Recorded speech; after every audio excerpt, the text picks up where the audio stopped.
கர்த்தருடைய பரிசுத்த நாமத்துக்கு மகிமை உண்டாவதாக. இன்றைய நாளுக்கான வேத வாக்கியம் அப்போஸ்தலனாகிய பவுல் எபேசியருக்கு எழுதின 6ஆம் நிருபம் வசனம் 1 முதல் 4 வசனங்கள் முடிய. இந்த 4 வசனங்களிலே பிள்ளைகளை எப்படி வளர்க்க வேண்டும் என்று பவுலடியர்கள் அழகாக சொல்கிறாரு. நீங்கள் முதல்ல நான் 4ஆம் வசனத்தை படிக்கிறேன். நம்ம அது மாதிரி வளர்த்துட்டோன்னு சொன்னால் 2ஆம் வசனம் 3ஆம் வசனம் 1ஆம் வசனத்தில் இருக்கிற ஆசீர்வாதம் பிள்ளைக்கு வந்துடும். பெற்றோர்களாகிய நாம் கவனம் கொள்ள வேண்டிய ஒரு வசனம். 4ஆம் வசனத்தை நான் வாசிக்கிறேன் பெற்றோர்களுக்காக. பிதாக்களே, நீங்களும் உங்கள் பிள்ளைகளை கோபப்படுத்தாமல் கர்த்தருக்கேற்ற சிக்ஷையிலும் போதனையிலும் அவர்களை வளர்ப்பீர்களாக. நாம் எத்தனை பேர் இன்னைக்கு கடவுளுக்கு ஏற்ற சித்தத்திற்கு ஏற்றப்போ நம்முடைய பிள்ளைகளை நாம் வளர்க்கணும். ஒரு ஆலயத்துக்கு போகும்போது எப்படி போகணும், என்ன ட்ரெஸ் போடணும் இல்லையா? ஏன் இதெல்லாம் ஒன்றும் இல்லை, ஒன்றும் தப்பு இல்லை, நீ போட்டுன்னு போ. ஜீன்ஸ் பேண்ட்டு பெண் பிள்ளைகள் தப்பு சொல்லலை, போட்டுன்னு போகலாம். ஆனால் ஆலயத்தை பரிசுத்த அலங்காரத்துடனே கர்த்தரை தொழுது கொள்ளும் வேதம் வாக்கி தெளிவாக இருக்கிறது. ஆலயத்தில் எவ்வளோ சீர்கேடான ஒரு நிலைமைகள் இருக்கிறது. அது அப்படி இருந்துச்சுன்னு சொன்னால் அவன் என்ன பண்ணுவான்னு தெரியுங்களா?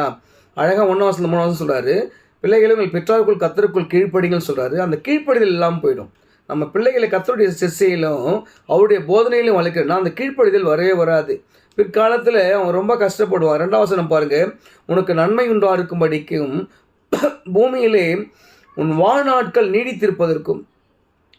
நீங்கள் வளர்க்குற உங்களுடைய பிள்ளைகளுக்கு நன்மை உண்டா இருக்கும், பூமியிலே நீடித்த நாட்களாய் அவன் வாழ்வதற்கு என்ன பண்ண அப்படின்னு சொன்னால் 3ஆம் வசனம், உன் தகப்பனையும் உன் தாயும் கனம் பண்ணுவாயாக என்பதே பிரதான ஒரு வாக்குத்தத்தம், ஒரு முதலாம் கற்பனையாக இருக்கிறது.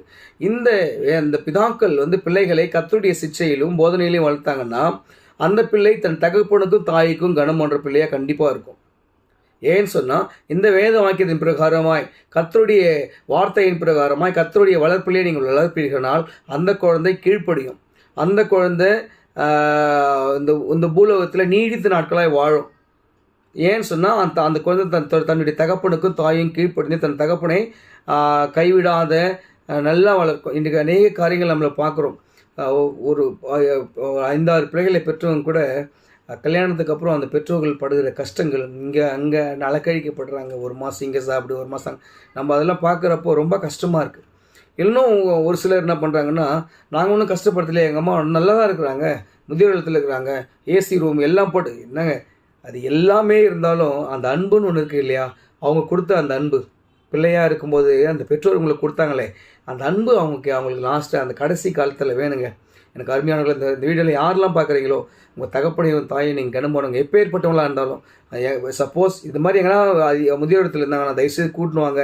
அந்த கொஞ்ச காலம் அவங்க கூட சந்தோஷம்